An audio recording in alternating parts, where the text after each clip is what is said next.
তো hello guys, শুরু করছি আরেকটা নতুন দিন। তো যাওয়ার প্রথমেই দেখে নিতে হবে পয়সা ঠিকঠাক আছে কিনা।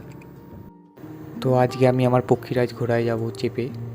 বেশি দূর না, একটু কিছু দূর যাব, যেখানে আমি বাইকটা স্ট্যান্ডে করে রাখবো। এই যে আমার বাইক স্ট্যান্ড। তো এখন কিছু ঘন্টার জন্য আমার বাইকের রাস্তা নেই এখানেই। তো চলে এলাম আমি একটু ফেরিঘাটের দিকে, একটু হাওয়া টাওয়া খেতে বসলাম এখানে একটু। তো এবার সময় পেরিয়ে উঠে পড়লাম আমার গন্তব্যের দিকে।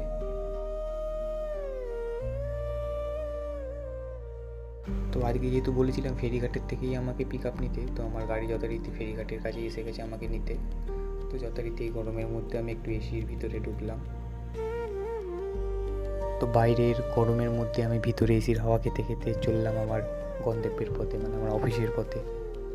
মানে একটু মাঝখানে একটু গানও শুনে নিলাম, কারণ গান শুনলে মন ভালো থাকে। তো আজকে বাইরেই নেমে গেছিলাম, কারণ আমাকে একটু দোকানে যেতে হতো। দোকান থেকে বেরিয়ে পড়লাম অফিসের পথে। এই যে আমার অফিসের এন্ট্রান্স। বাইরে প্রচণ্ড মার্কা গরম, আর এই ঢুকলাম আমি অফিসের ভিতরে ঠান্ডার মধ্যে। চলে এলাম লিফটে, এবার আরও ঢুকে যাবো অফিসে।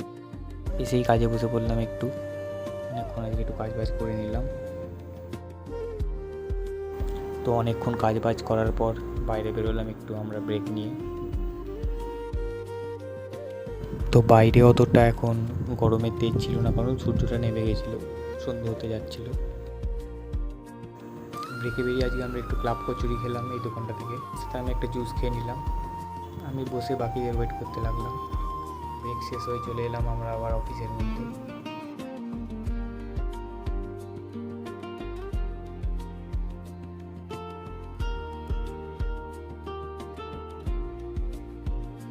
অনেকক্ষণ কাজ করার পর এবার একটু বাইরে এলাম।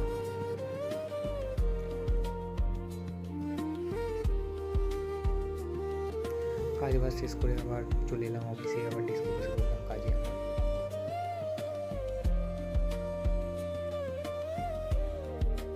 আজকে যেহেতু সামনেই ভোট, তো আমি একটু তাড়াতাড়ি অফিস থেকে বেরিয়ে এলাম। বাকি কাজটা আবার বাড়িতে গিয়ে কমপ্লিট করলাম।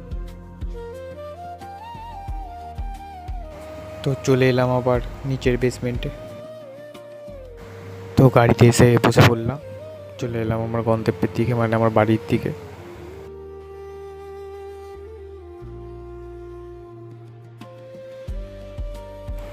তো গাড়ি যথারীতি নামিয়ে দিল আমার বাইকের গ্যারেজে।